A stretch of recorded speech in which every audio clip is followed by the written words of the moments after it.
And welcome to another edition of the Hank Unplugged podcast. This is a podcast that is committed to bringing the most interesting, informative, and inspirational people on the planet directly to your earbuds. And we have another treat, a guest that I've had on before. But he's one that I think ought to be on continuously, just as he is a continuous contributor to the Christian Research Journal. He's making an incredible impact on the lives of students, but more broadly, people in cultures around the world through his writings. And I'm really excited about the book that we want to focus in on today. It's a book titled Fire in the Streets: How You Can Confidently Respond to Incendiary Cultural Topics. My guest is Douglas Groothuis, and before I formally introduce him on the podcast today, I want to read just a couple of paragraphs from the cover copy on the front flap of the book. It starts out with these words: "Society appears to be burning down around us. A dangerous, a radical philosophy lurks behind the revolutionary movements that are even now convulsing America. And it has quietly made its way into almost every institution." I mean, that in itself is going to be part of the discussion today. Every institution, even our churches. In this compelling and accessible book, and I can guarantee you it is both compelling and accessible, Christian philosopher Douglas Groothuis reveals the many faces of critical theory. And in the process, he equips believers to recognize and confront critical theory. Well, what are the many faces?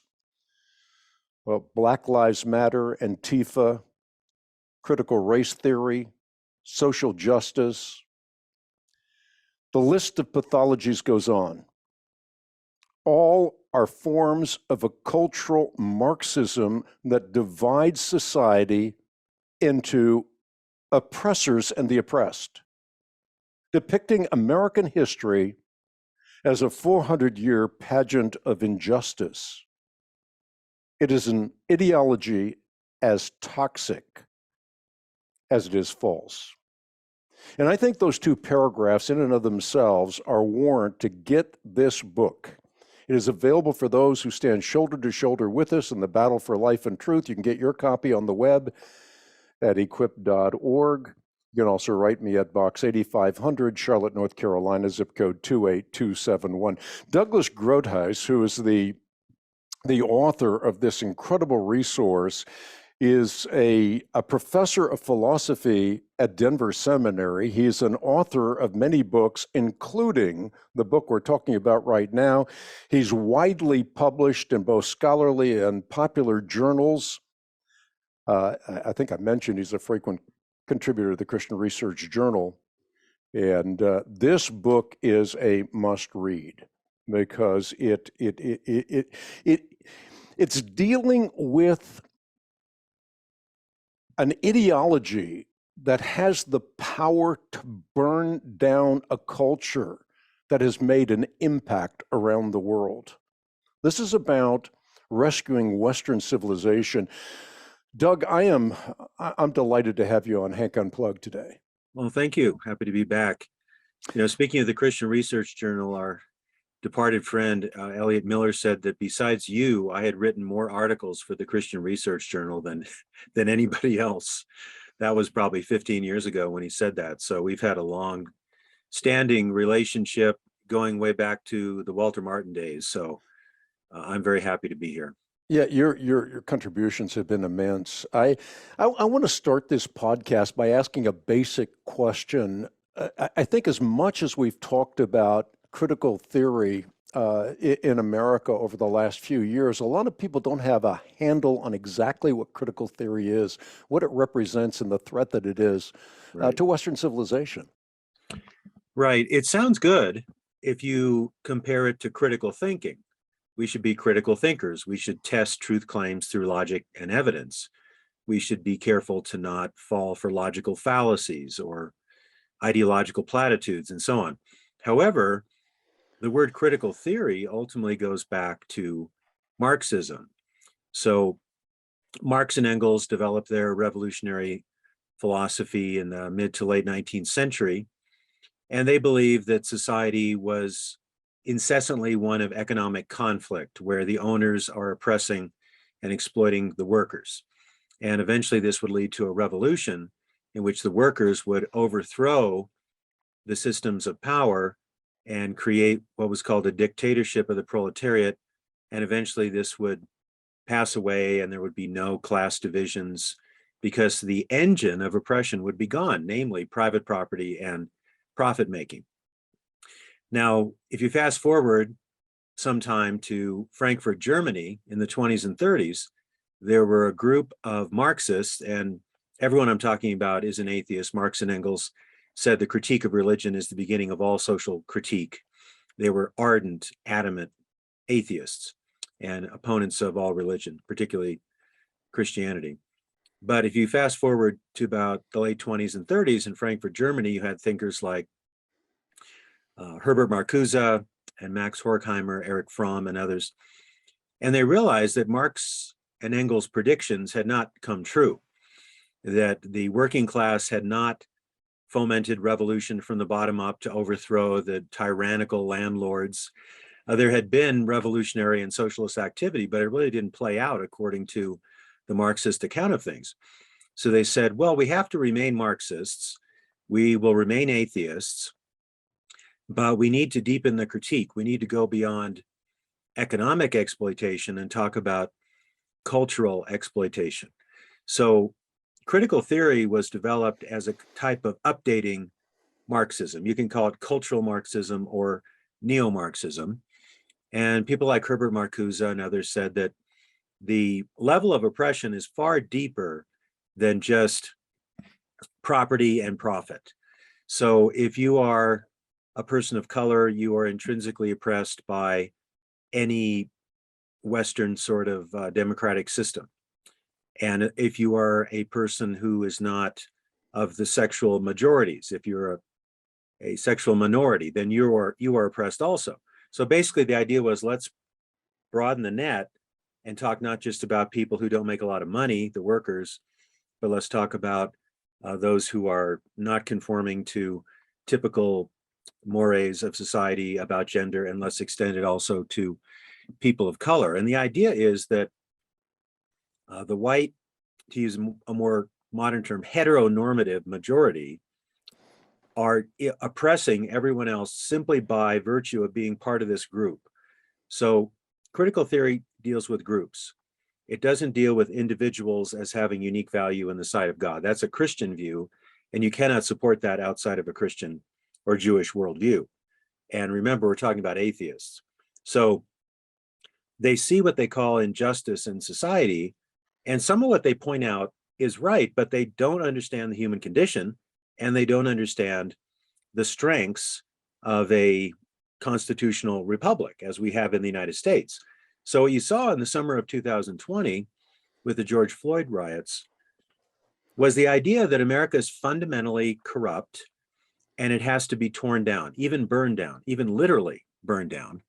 And in the book, I quote an author who was interviewed on National Public Radio by the name of Vicky Osterweel. She wrote a book called In Defense of Looting.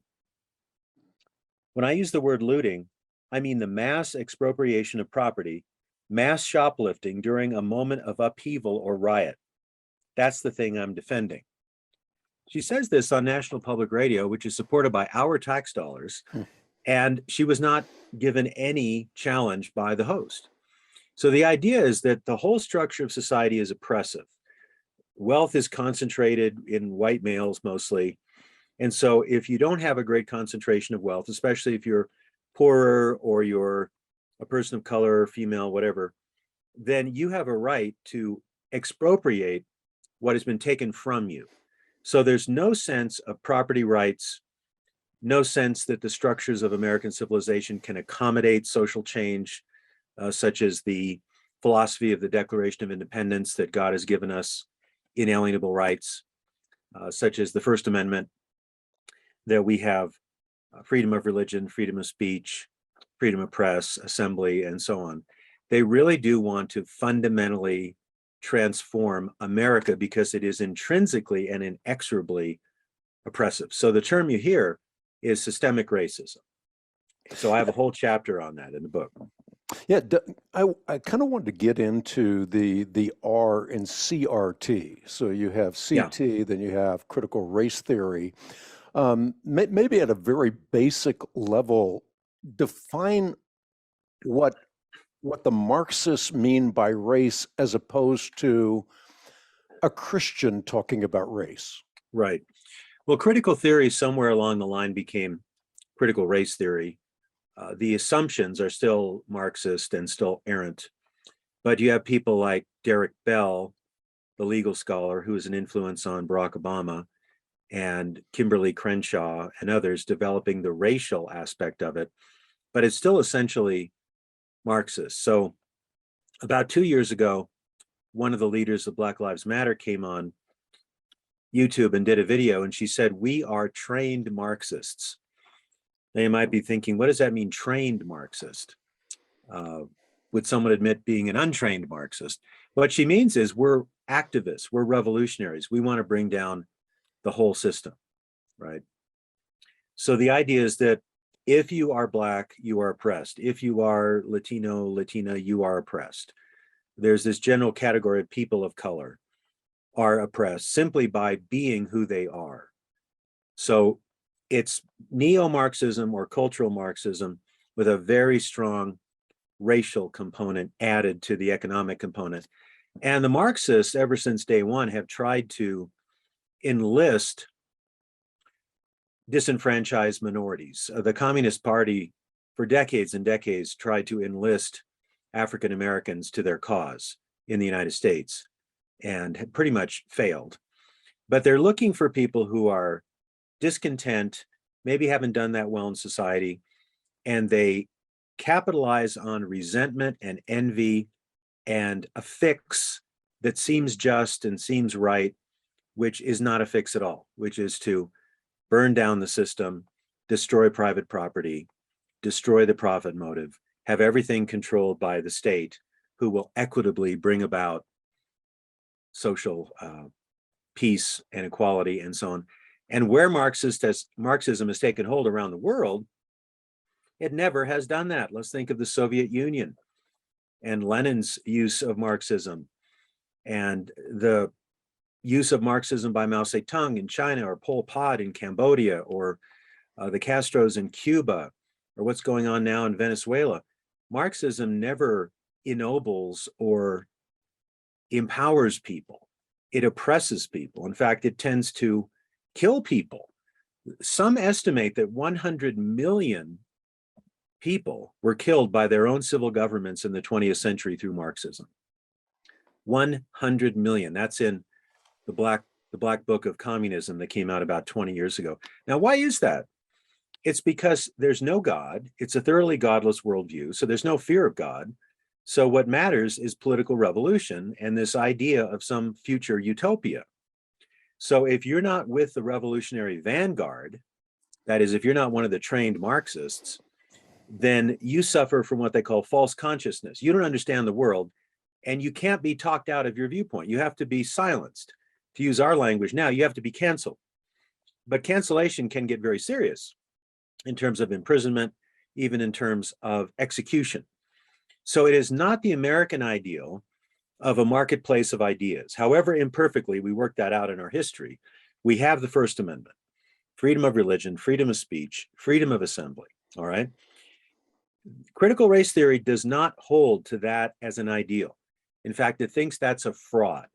That's a joke, because the people that wrote the Declaration of Independence and wrote the Constitution were white slave owners. So that in itself just discredits the whole thing as a farce, which it does not, because what they wrote was generally true and significant. And sometimes people can write better than they live. Thomas Jefferson was conflicted about slavery, In many ways, he wanted to free slaves, but there are a lot of historical pressures on him. And A one lot of of the things political pressures too. oh, sure, yeah, absolutely. So what critical race theory does is it gives a storyline for America, race, economics, and justice. It's pretty simplistic. It's easy to understand. And if you understand it, you get angry, especially if you are a person of color. But even if you're a white person, a lot of what drives all this is what the Black historian Shelby Steele calls white guilt. A lot of liberal white folks just feel guilty by virtue of being white. They've been the recipients of unjust privilege and benefits. And so they want to radically rearrange society, destroy the free market, take away freedom of speech in order to empower those who have supposedly been systemically oppressed. And my basic vision in this book is that because of the fall, human beings do exploit each other, and racism exists because of the fall. There's exactly one human race. God made everyone from one man.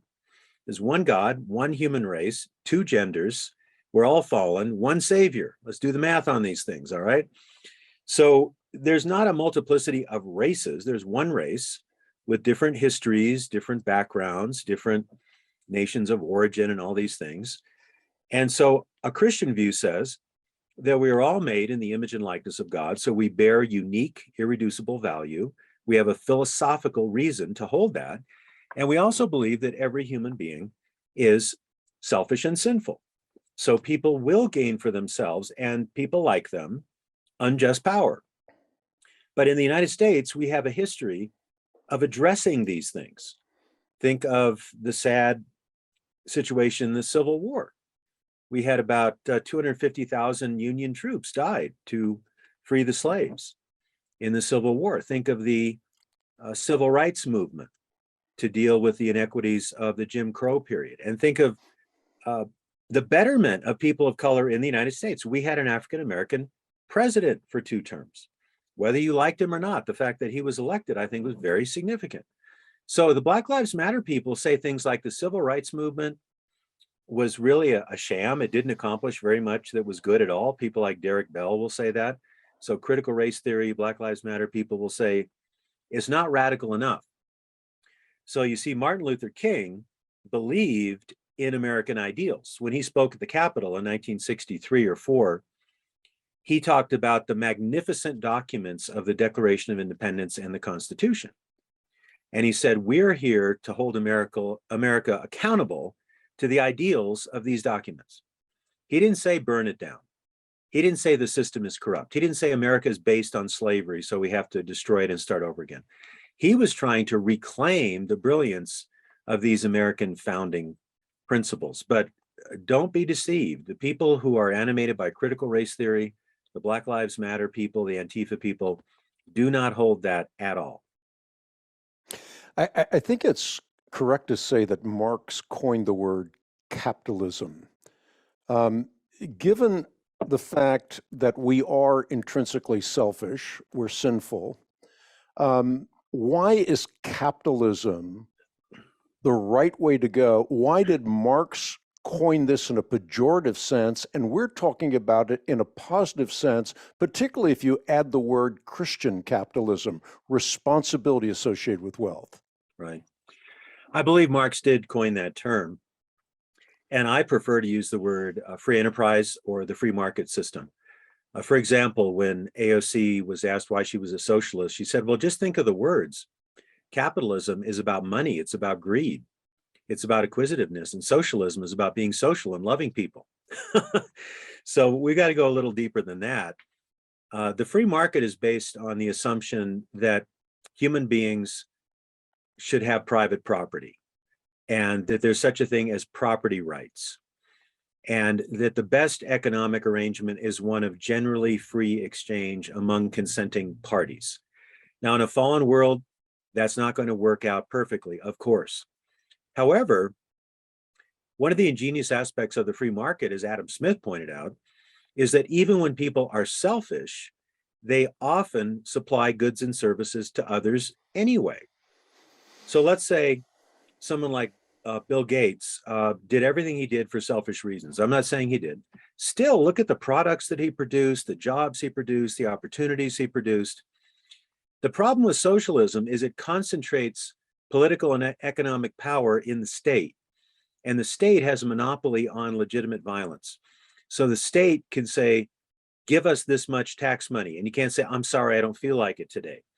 The state can conscript you into military service. The state can arrest you. The state can come in and take your documents, right? So when you start to concentrate economic power in the state, it always limits liberties. And moreover, it's not an efficient system for the exchange of goods and services. We need price mechanisms in order to eliminate scarcity and so on. So on paper, it just sounds so good. Well, so many people are disadvantaged by the greedy capitalist system. So we need to adjust everything to become more equitable. And I'd say, well, how are you going to do that exactly? And how has that fared in other countries around the world?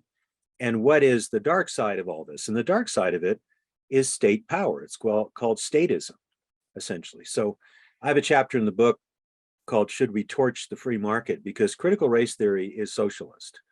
Someone like Ibram Kendi, who's very popular, charges a lot more per speaking engagement than I do, and gets it, says that capitalism is intrinsically racist. So anytime you have capitalism, you have racism.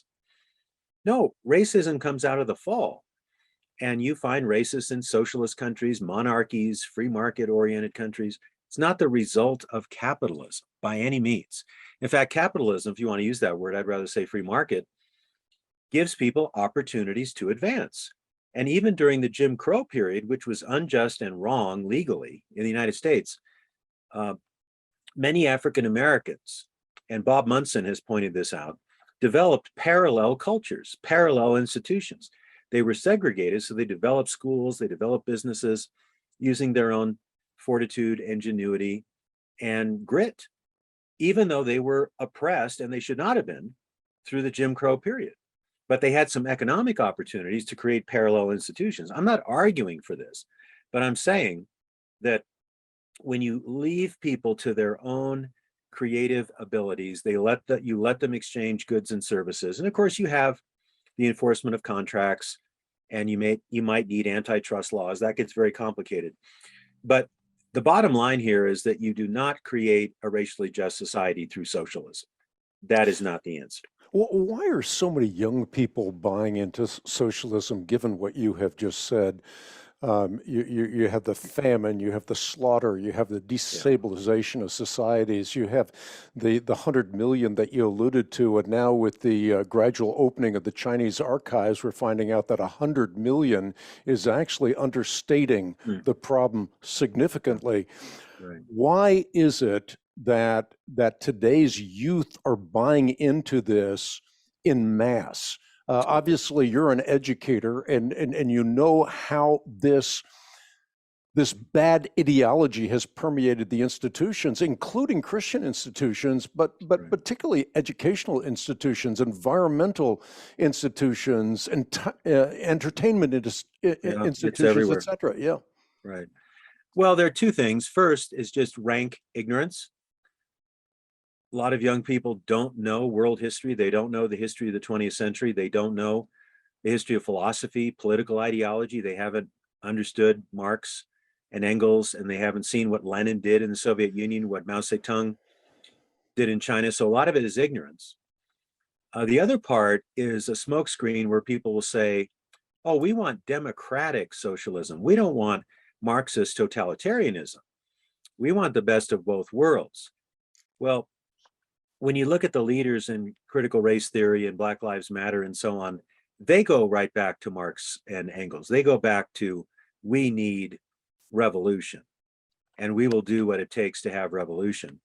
But I'd even point to some countries in Europe that are supposedly these great models of socialism and say, well, how much economic freedom do they have? How much political freedom do they have in those countries? One thing about America, there are many unique things about America, and I defend American exceptionalism in my book, is that you have opportunities for advancement you typically don't have elsewhere, even if you are discriminated against. All right.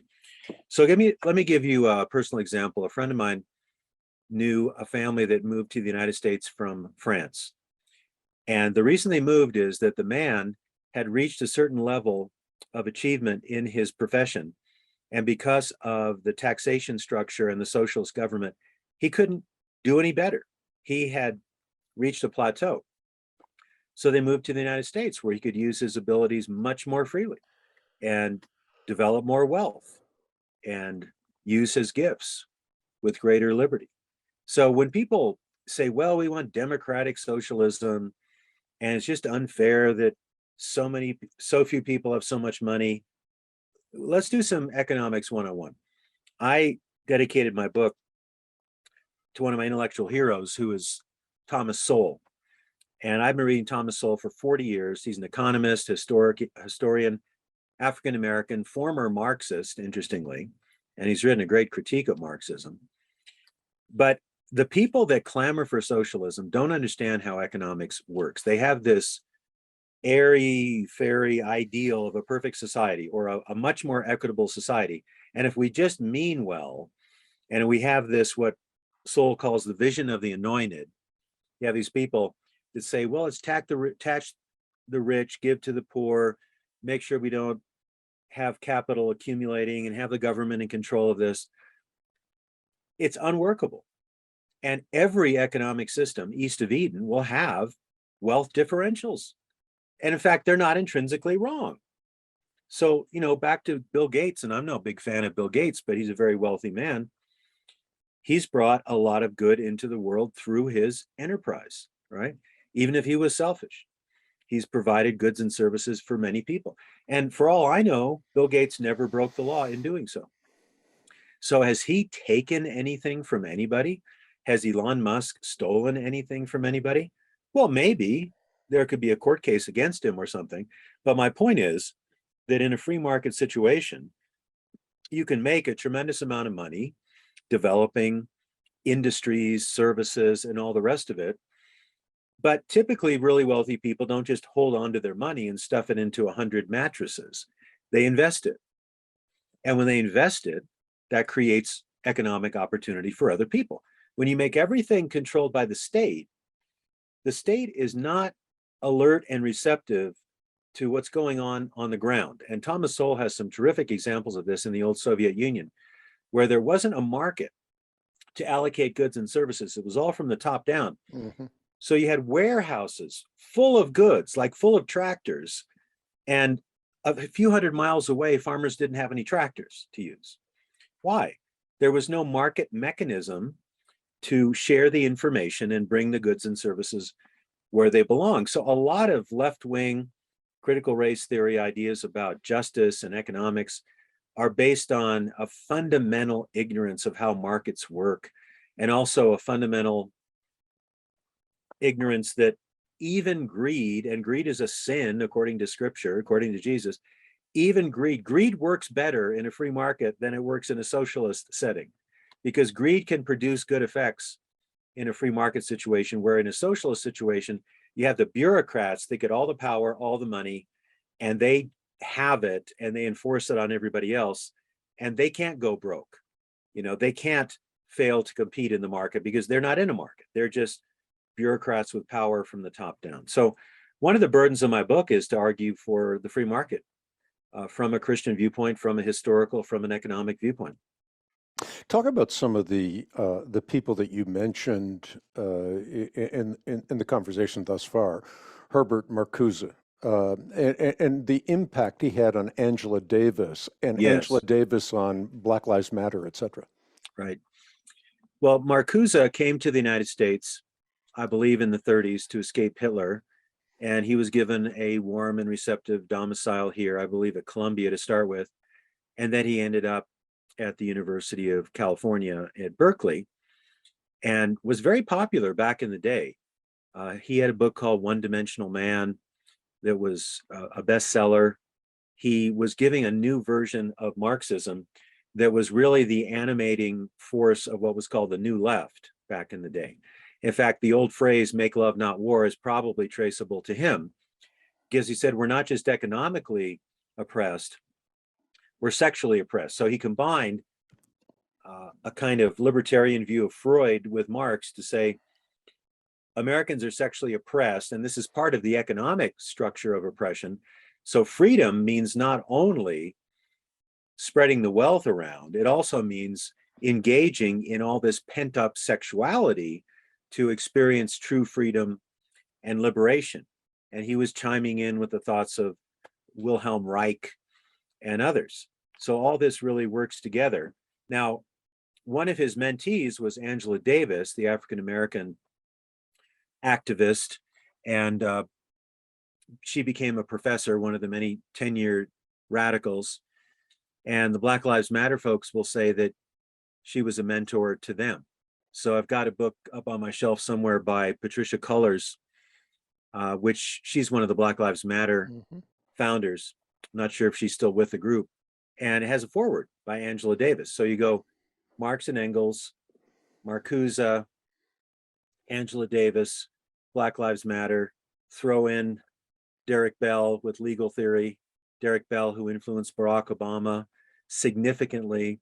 And while Barack Obama wanted to present himself as a moderate and a mediating figure, he really wasn't. He was really quite committed to a lot of these critical race theory ideas.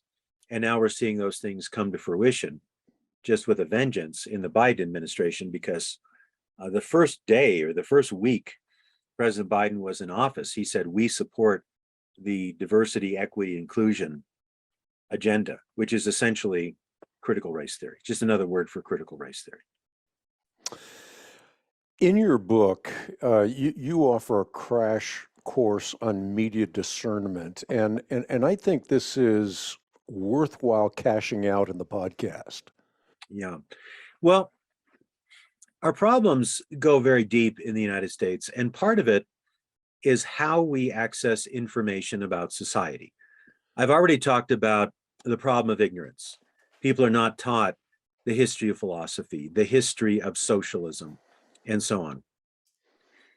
So they're, you might say, well-informed because they have factoids coming at them constantly, and they're very agitated about the information they have, but are they really knowledgeable about what's going on in history and what is happening today? So I've been very influenced by Neil Postman, the media critic who wrote one of the best books I've ever read called Amusing Ourselves to Death. I just recommended that to a young friend of mine and he instantly read it. I was so happy. And he said, this is so relevant to what's going on. So whenever we are receiving information through a medium, we have to ask, what can that medium do well and what does it not do well? So let's say Twitter. Well, Twitter will tell you someone's opinion right away. You have it instantly. But it usually doesn't go very deep. You only have a certain number of characters to communicate it. Any visual medium, television, films, whatever it is, will privilege the image over the word. Now that's fine for films, and that can be significant and helpful to have the image. Sometimes the image will distract from the rational issues at hand. People are overwhelmed or humiliated by the image, and they're not thinking through facts, logic, and they're not thinking philosophically about things. So the example I use is the George Floyd video, the 9 minutes of him being arrested and him dying under the knee of Derek Chauvin. What set off the riots was not a measured reflection on how a policeman was dealing with a black man resisting arrest. It was, I can't breathe, and a white man has his knee on the neck of a black man. And this supposedly symbolized and encapsulated the whole American system, right? A white man, a white police officer having his knee on the back of a black man who dies. And that narrative, as we use that word all the time, that narrative literally set America on fire. Now, I'm not defending what Derek Chauvin did. However, we have to look at the deeper facts here. George Floyd was resisting arrest. He was high on fentanyl. He was crying out, I can't breathe, before they used the compliance hold. An ambulance had been called. This is not a rank case of a white man hating a black man and killing him. In fact, the prosecution, given the data I had when I wrote the book, the prosecution wasn't even claiming racism. They're just claiming police misconduct, and he was convicted of some form of murder, right? But the whole narrative was that these few minutes encapsulate and crystallize what America is all about. And so they put it into this larger picture of police brutality, systemic racism. And I'd say, wait a minute, we've got some minutes of video. We don't have the backstory. What about the facts about white on black police violence? What are they? Can we show from the evidence that this is a systemic, terrible problem? So bad that you have to burn down police stations and say, let's defund the police. And the answer to that is emphatically not. I cite Heather McDonald's book, The War on Cops. I cite Wilfred Riley's book, Hate Crime Hoax. But you see, the image, and especially of an image of a man dying, is so powerful that it eclipses any rational consideration of the background evidence. So if we're going to be wise as Christians and seeking the welfare of the city where God has placed us, we need to know the facts on the ground. And we don't want to be reactionary to this.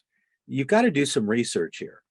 So that's why I wrote the book. I wanted to give people more background, more history, more facts, more logic, put it in a biblical framework.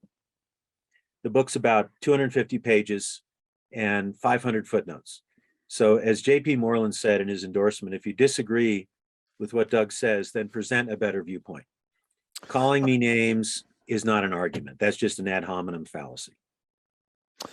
I want you to unpack the contradiction of major corporations giving millions, perhaps we could say billions of dollars to organizations that are destructive to America, despite the fact that these organizations, we mentioned Black Lives Matter, they set themselves in direct opposition to capitalism in general and Christian capitalism in particular.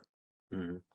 Well, that is an odd phenomenon, isn't it? Because if you go back 10, 20 years, you might say that corporate America was more conservative, more Republican, and liberals were more anti-business and so on. But now there's something that people call woke capitalism. And a lot of the leaders of these major corporations like Facebook, Twitter, and so on are very far left. Now, they've made their millions and billions of dollars off of a relatively free market, but they feel an intense kind of guilt for the system, perhaps white guilt. And so they want to empower these groups that are supposedly bringing about more racial justice. But this is really more like what is called crony capitalism, which is not truly a free market arrangement. Crony capitalism is where people want to keep their property, make a lot of profit, get special favors from the civil government, and then support left-wing causes, but they don't completely endorse socialism. They want their money. They want to be able to use their money to support left-wing causes. They might endorse left-wing candidates and so on. But at the end of the day, do they really want to divest themselves of all their money and share the wealth with the poor? No, they don't. I want you to talk a little bit. You mentioned critical race versus critical thinking. So much of what we are digesting today is a function of sloganeering and propaganda and party cliches and so forth. So we don't think anymore. We respond to these short little monikers, and we've lost the ability to analyze things critically. The very thing you said about George Floyd. If you look at the entirety of the video, you get a different impression than if you just get the narrative in a short clip. Right. Or you get a slogan. Mm-hmm. Well, exactly. Christians should be transformed through the renewing of their minds, Paul says in Romans 12, and in our thinking we should be mature. And Jesus said, the greatest commandment is to love the Lord our God with our heart, soul, strength, and mind. God says through Isaiah, come let us reason together, says the Lord. So Christians of all people should be the sharpest, clearest, most well-informed thinkers out there. And that means we're going to see through a lot of the cliches, the factoids, the talking points, and we might have to say some things that are not well received, but we need to back it up with the facts. We need to cite the scripture. We need to defend the Christian worldview. We've been doing that for so long, Hank, in apologetics and challenging the cults and other religions and giving the scientific, philosophical, historical evidence for the Christian faith. So there's no room for being an intellectual slacker if you're a Christian. We really should try to outthink the world for Christ. And if you can't outthink the world by using facts, logic, and evidence in a humble way, then you're out of chops. That's what God has given us to influence the world, is facts, logic, the power of the Spirit, humility, courage. And we can't avert to excuse me, propaganda, deception, anything like that. You spent some time talking about the 1619 Project. This is a classic case of idea laundering, where you have things that look as though they're credible through peer review, a Pulitzer Prize, etc. But in reality, this is a completely distorted concept of the DNA of Western civilization, but more particularly of America. Right. And that narrative is necessary to the critical race account of America, because if America is essentially good and allows for reform over time, then there's no reason to burn it all down. But if it's intrinsically corrupt, then it has to be destroyed root and branch.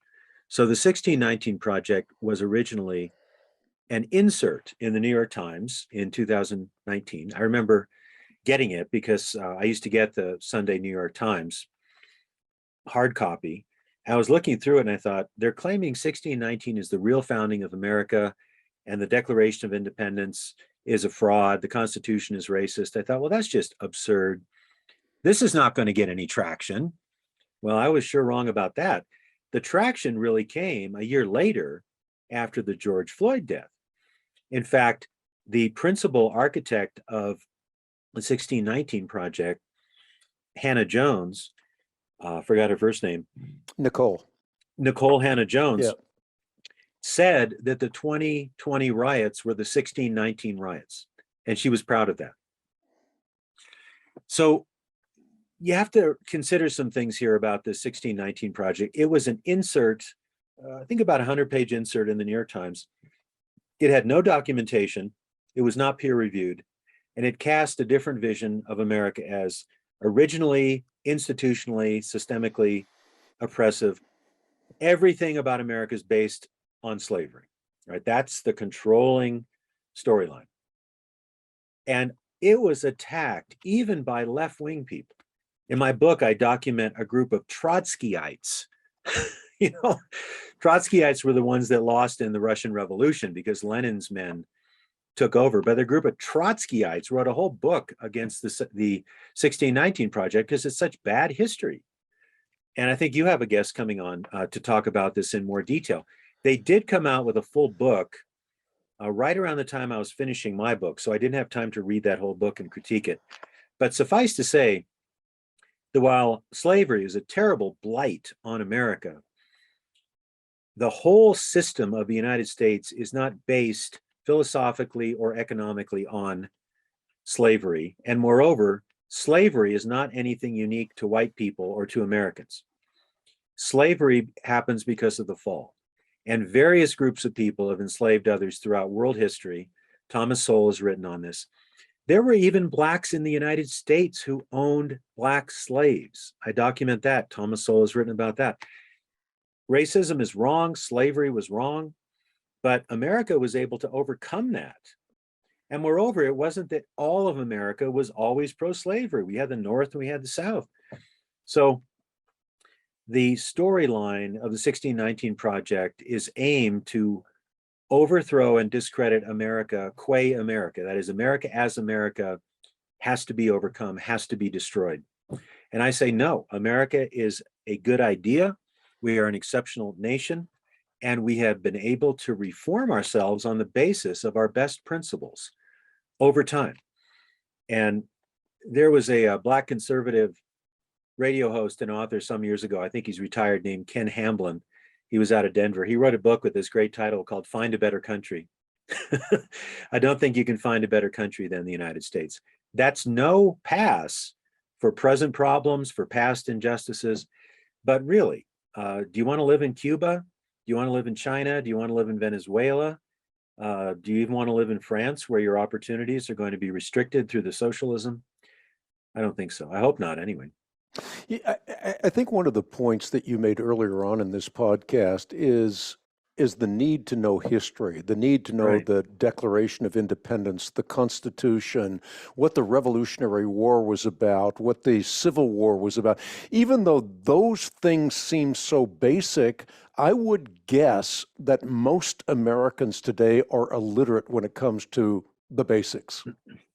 Well, I agree. And so in the book, I advocate for homeschooling, Christian schools, uh, classical private schools. Some charter schools have a high level of education that's not completely woke. My son-in-law, Christian Idem, works in one of those schools in Fair Oaks, California. It's called the John Adams Charter School.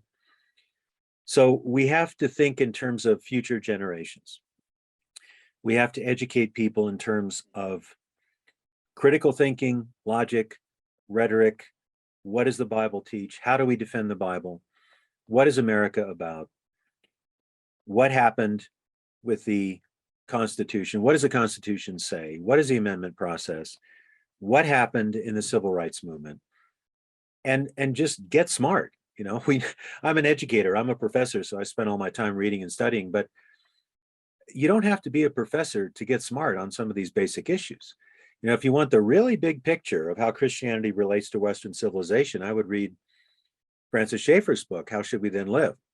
Came out in 1976. It's a classic to get a very broad-based, broad brush kind of perspective of the development of Western history, Francis Schaeffer and his other books.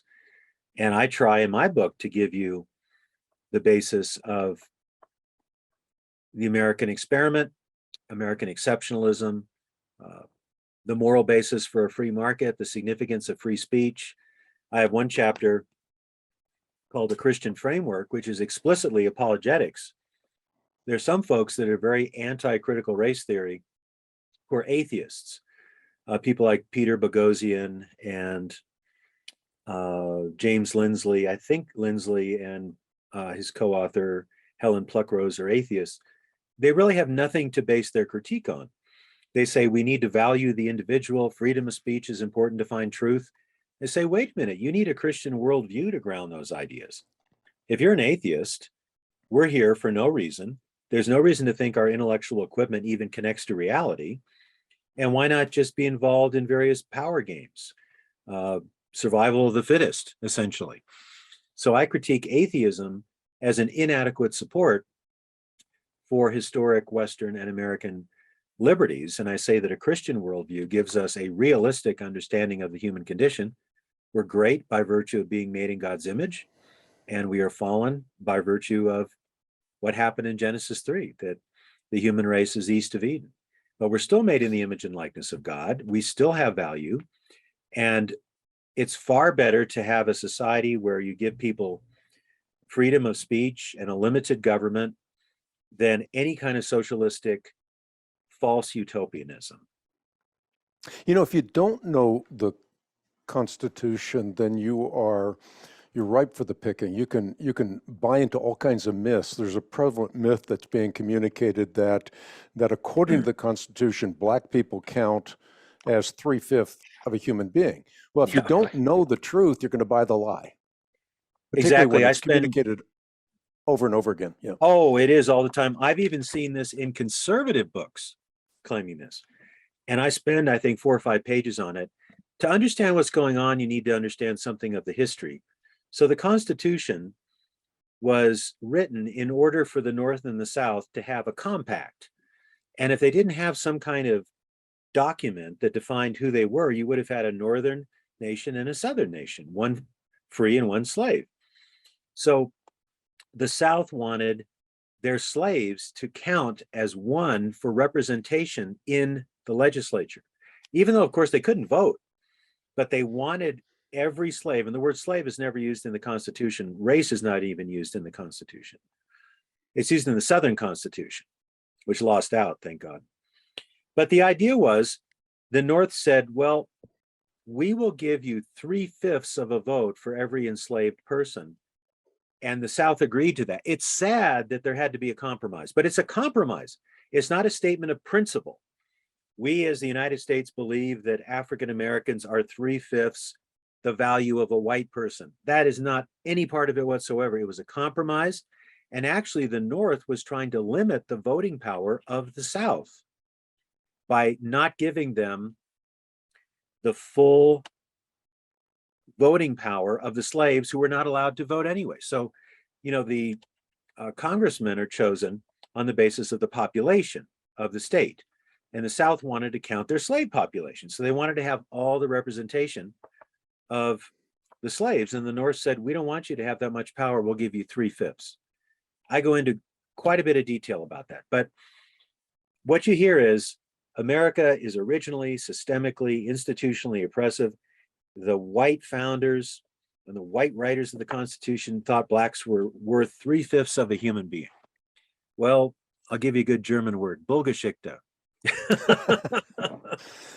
It's just not true. It's so interesting today. Well, sad, I suppose. Interesting is probably the wrong word. You have Jefferson, the apostle of liberty. You have Lincoln, the great emancipator. They were trying to negotiate the tension between emancipation and saving the Union. Right. Today, you have students, lots of woke individuals spraying graffiti on their statues or altogether destroying or bringing them down. I mean, it's such an irony. And I think to your point, it demands that we educate at least the Christian, and then the Christian has to be salt and light as opposed to being in closed communities that don't really make an impact on the culture. Well, exactly. In the final chapter of the book, I chart out a kind of Christian philosophy of citizenship and of civic participation. And I spend quite a bit of time on the need for distinctively Christian education and the need for understanding who we are as a nation and the significance. I talk about having fire in your bones for what's right, for the gospel, and then for the good of America, and having love in our hearts to not sink to propaganda and deception and name calling. So we need to have fire in our bones, love in our hearts. Now we need knowledge in our minds. We need zeal and knowledge, not knowledge without zeal and not zeal without knowledge. We need both. And we are accountable to what we know, and we're accountable to know what's significant. So I'm hoping that this book will help educate people into the real roots of critical race theory, what it's all about. You can't square it with scripture. You can't square it with good logic. You can't square it with American history. And I'm hoping that people will be challenged to, as I say, present a better fire. The fire of critical race theory is unholy fire. It's revolution. It's destruction. It's a kind of reverse racism, really. And the holy fire is the fire of do all things to the glory of God, love your neighbor, engage in social action for the good of everyone, don't pit one group against another, and so on. So I'm very concerned about what's happening in our country, Hank, and I know you are too. So I ended up writing this book fairly quickly. I wrote it in 4 months.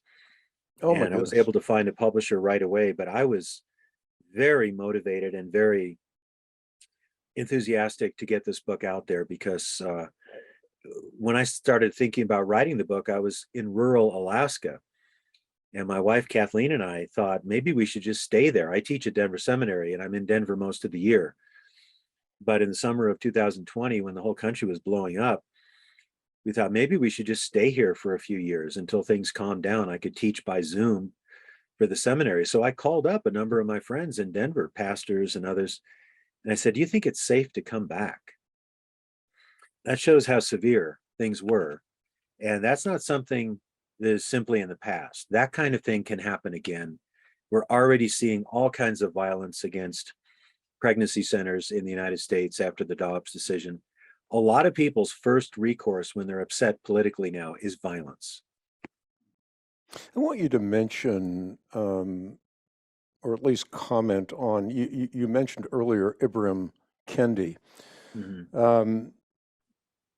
You have now this reverse racism taking place, and it has been sanitized by people like Ibram Kendi. Right. You have Right. people in the Black Lives Movement saying that white skin is subhuman. White people are a genetic defect of blackness. Yeah. There is this reverse racism. It's absolutely repugnant, and yet a people of color can say this, whereas if you're white, you're sort of erased from the conversation. You can't really comment on it because you're an oppressor. Right. Well, it's really toxic to any kind of civil discourse or good logical argumentation, because you don't win an argument because you're white, yellow, red, green, or anything else. You win an argument because you're using facts well, you're using premises that reach a conclusion. And truth is not pigmented, logic is not pigmented, mathematics is not pigmented. And sure, people in power have abused their power. We've seen that in the United States throughout history. But that is a problem of the whole human race. It's not just a problem for white people or any other particular pigmented group of people. And when you start to say that, well, only people of color can speak to this, or they know because of their lived experience, then you've left the realm of facts, logic, and inquiry. The idea is, well, if I'm a Black person or a Latino or something else, then I just know the way the world is, and I know that I'm oppressed, and you have to shut up and listen to me. Well, this is just so wrong in so many ways. Now, I don't know what it's like to be discriminated against because I'm Black, because I'm not Black. I don't know what it's like to be pulled over, let's say, by a policeman when I've done nothing wrong because I'm Black. I'm not Black. So that's a lived experience I don't have. And I try to listen to my friends who have had experiences like that, and I try to sympathize with them, right? But just because you're yellow, black, red, whatever it is, doesn't mean you have the last word on politics, economics, history, the American founding, the 3/5 clause, right? You've got to do some research on those kinds of things. And so often I hear people saying, well, you've got to revert to the lived experience of oppressed people. And I say, yes, we need to listen to what they say, be sensitive, be aware, but simply because you feel oppressed, or even if you are oppressed, that doesn't make you an intellectual expert on the whole panoply of issues related to race, economics, and politics in America. There's one critic I quote in my book who's an African American. He was criticizing, I believe it was Kendi or someone else, who said they have an epistemology by being. The idea is that, well, if you are Black or if you are Hispanic, then just by being that, you have knowledge of the way the world is. And this writer was pointing out how absurd that is. If you want to justify a truth claim, you need something to back it up. You don't simply yell louder and give your bona fides as a so-called oppressed person. So the answer to racism is not more racism.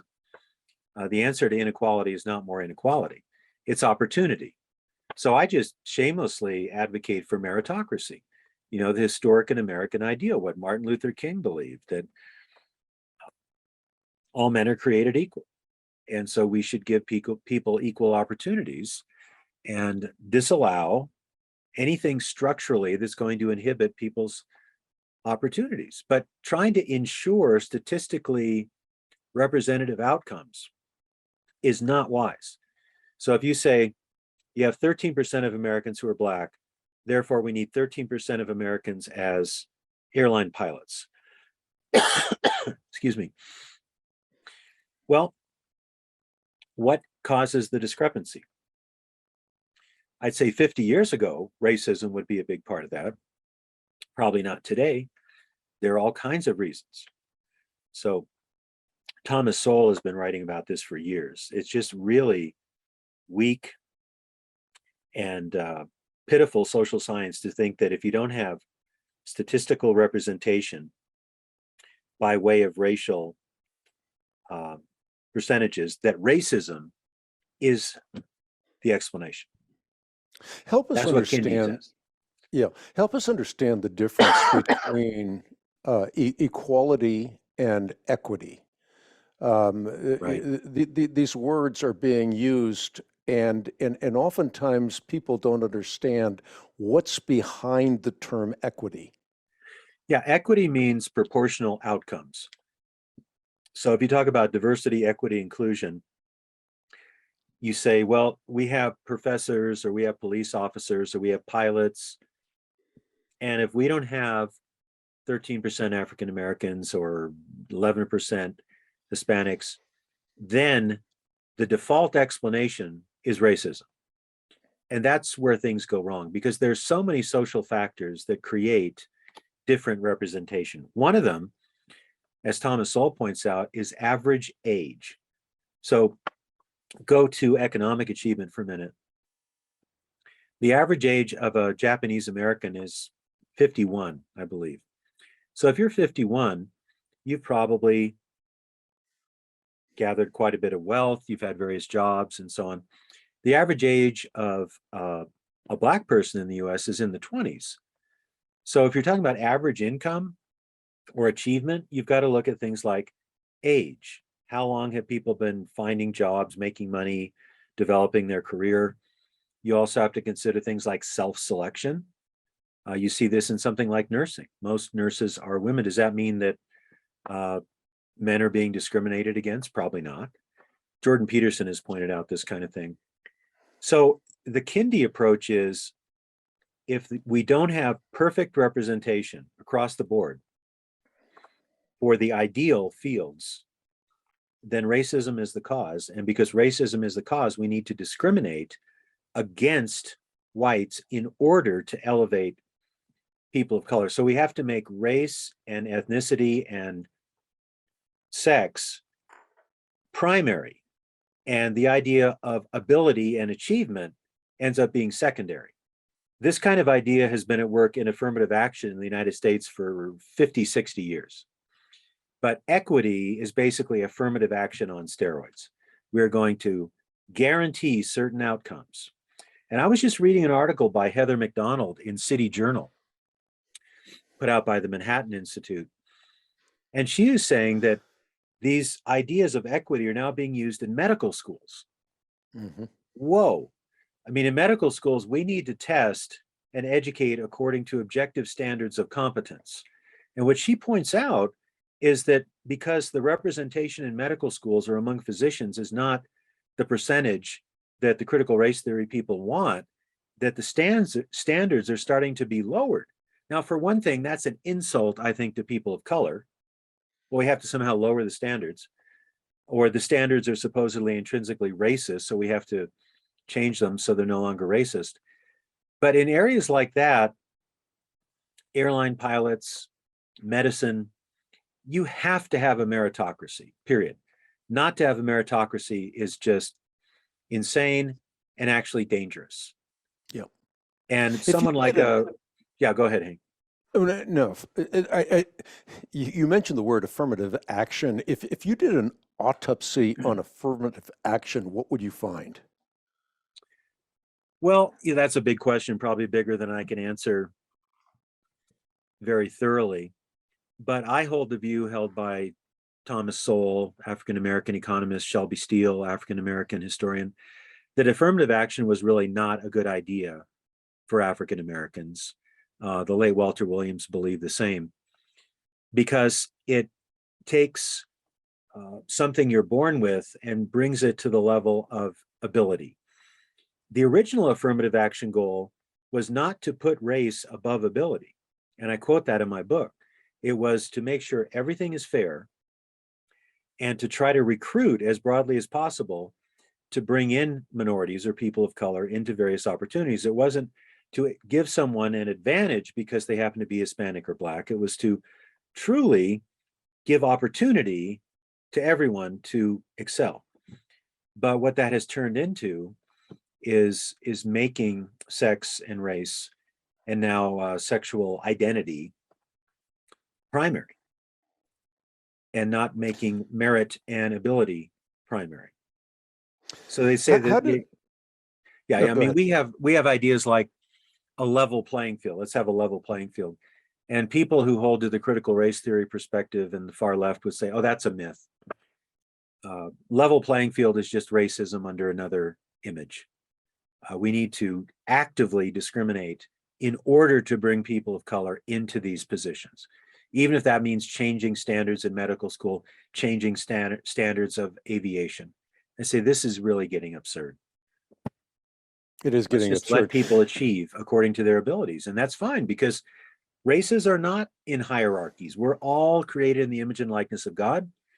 And let's try to allow people to achieve according to their opportunities and abilities, and not try to jerry-rig the system to get proportional representation irrespective of merit. It's not a good idea.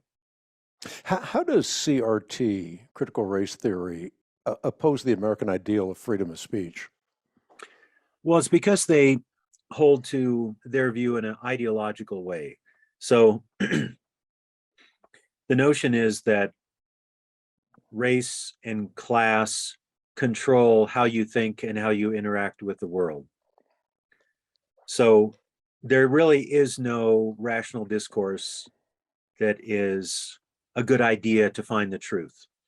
So one group is part of the revolutionary vanguard. They have their lived experience, they have their historical oppression, and they know the way reality is. And anything opposing that, like the views that I give in this book, are attributable then to racism. So a lot of this goes back again to Herbert Marcuse. He wrote an essay, I believe, in the 1970s called Repressive Tolerance. And he was the philosopher of the New Left. He's very influential in critical race theory, Black Lives Matter, and so on. We've talked about him earlier. And the idea is that you don't want to give equal access to oppressors. That just furthers their oppressive strategies. So you don't even want to tolerate people who are toxic. You want to silence them.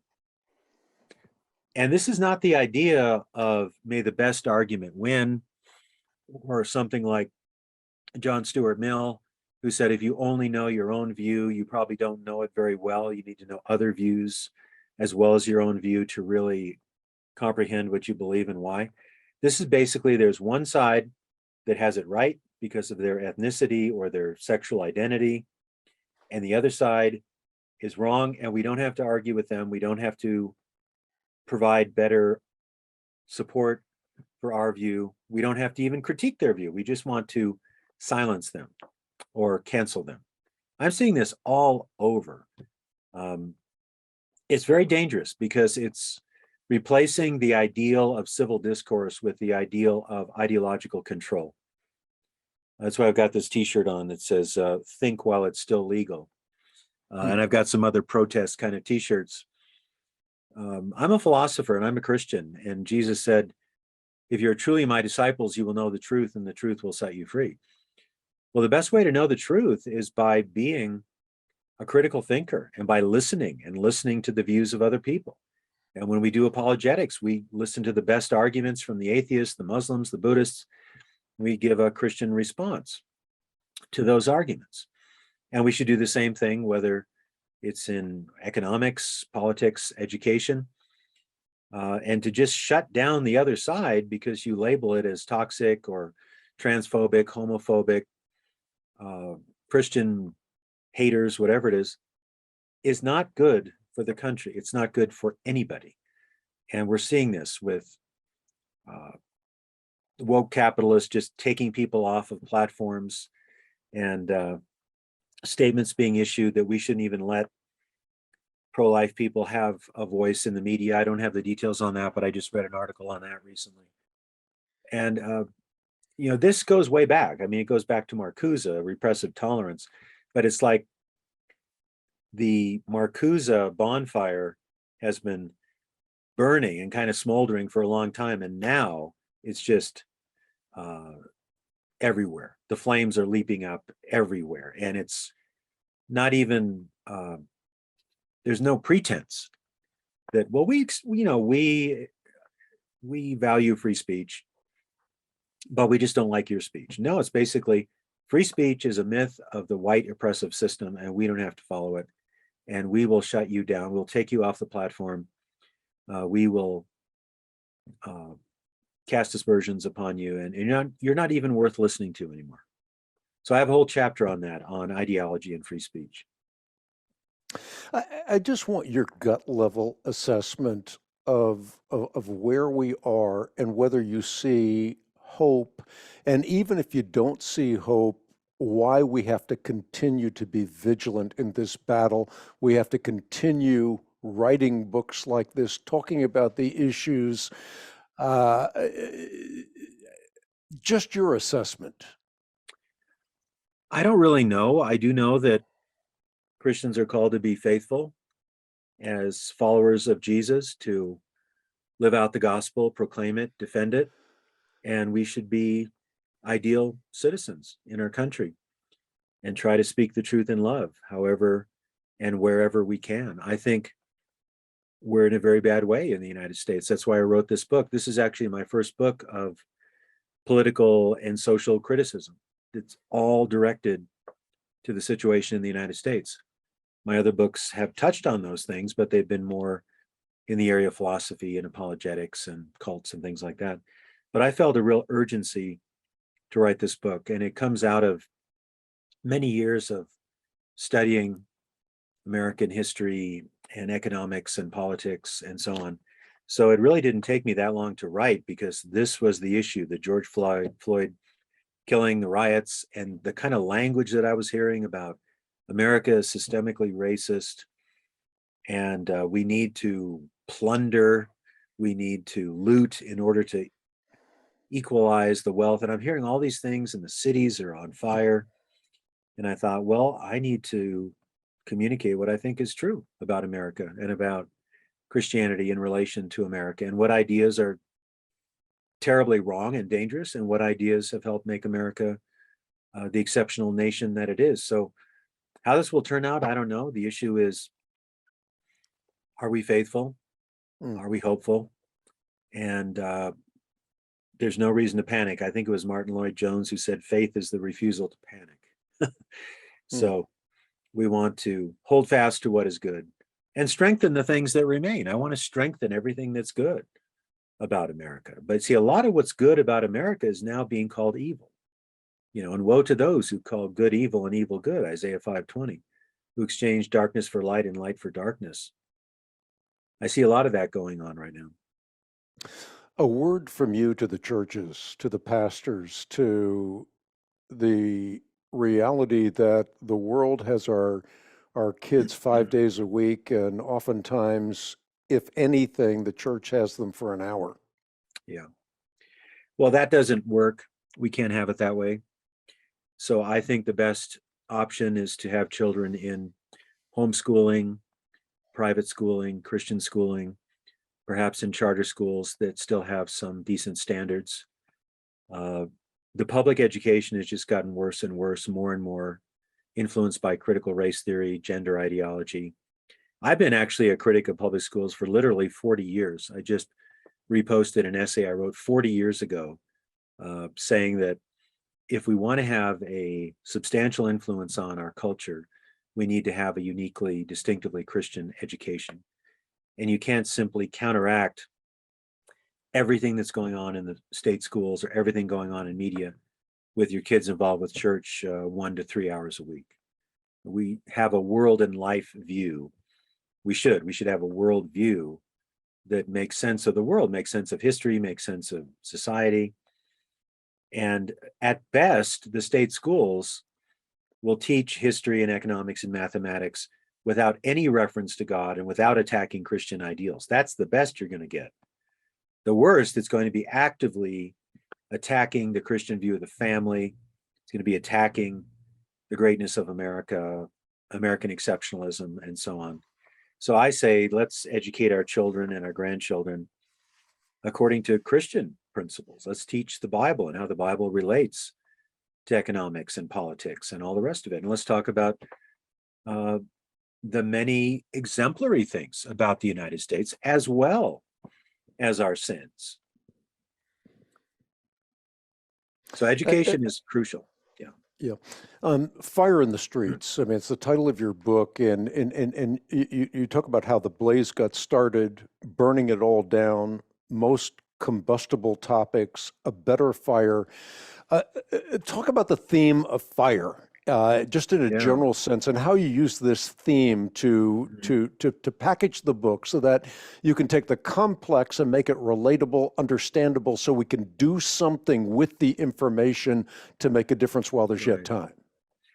Yeah, it's interesting because when I literally saw the fire in the streets of the riots of 2020, I thought back to a book by James Billington called Fire in the Minds of Men, which was a history of socialism. And I heard myself say there's fire in the streets because there's fire in the minds of men and women. And it's an unholy fire. It's a fire of revolution. So that stuck with me. And I realized that I needed to write a book about this. And I was interacting with various people, and they said, keep that metaphor of fire going throughout the whole book. And it was very easy to do. So there's unholy fire, burn it down, revolt against the system, pick clear enemies and demonize them, and clear heroes and make them into gods, divide society, the oppressors, the oppressed.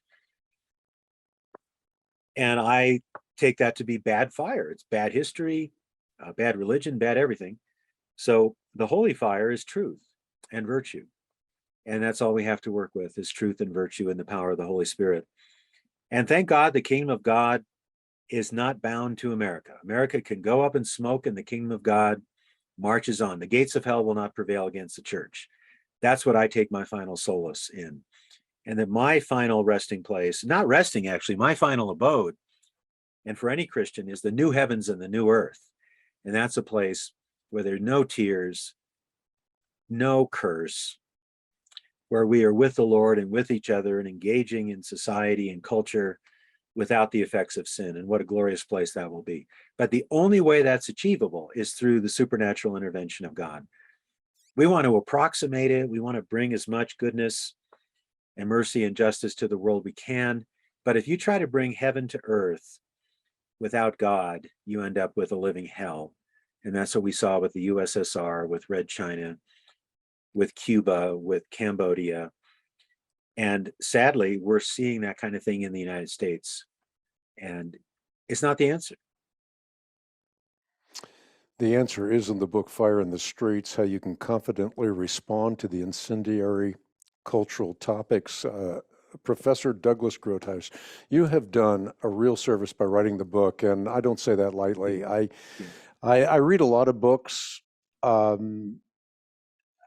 find this to be an enormously helpful book. And again, I want to mention that this book is available to those who stand shoulder to shoulder with us in the battle for life and truth. You can get your copy on the web at equip.org, or when you write me at Box 8500, Charlotte, North Carolina, zip code 28271. Also, I want to thank you for, as you said, you've been writing articles for the Christian Research Journal, and maybe the most prolific contributor to the Christian Research Journal in our history. I want to thank you for that, for the impact you're making on students, for making your voice count. You are certainly making a transcendent difference, and I just want to encourage you to continue doing that, and thank you for your contributions on the Hank Unplugged podcast.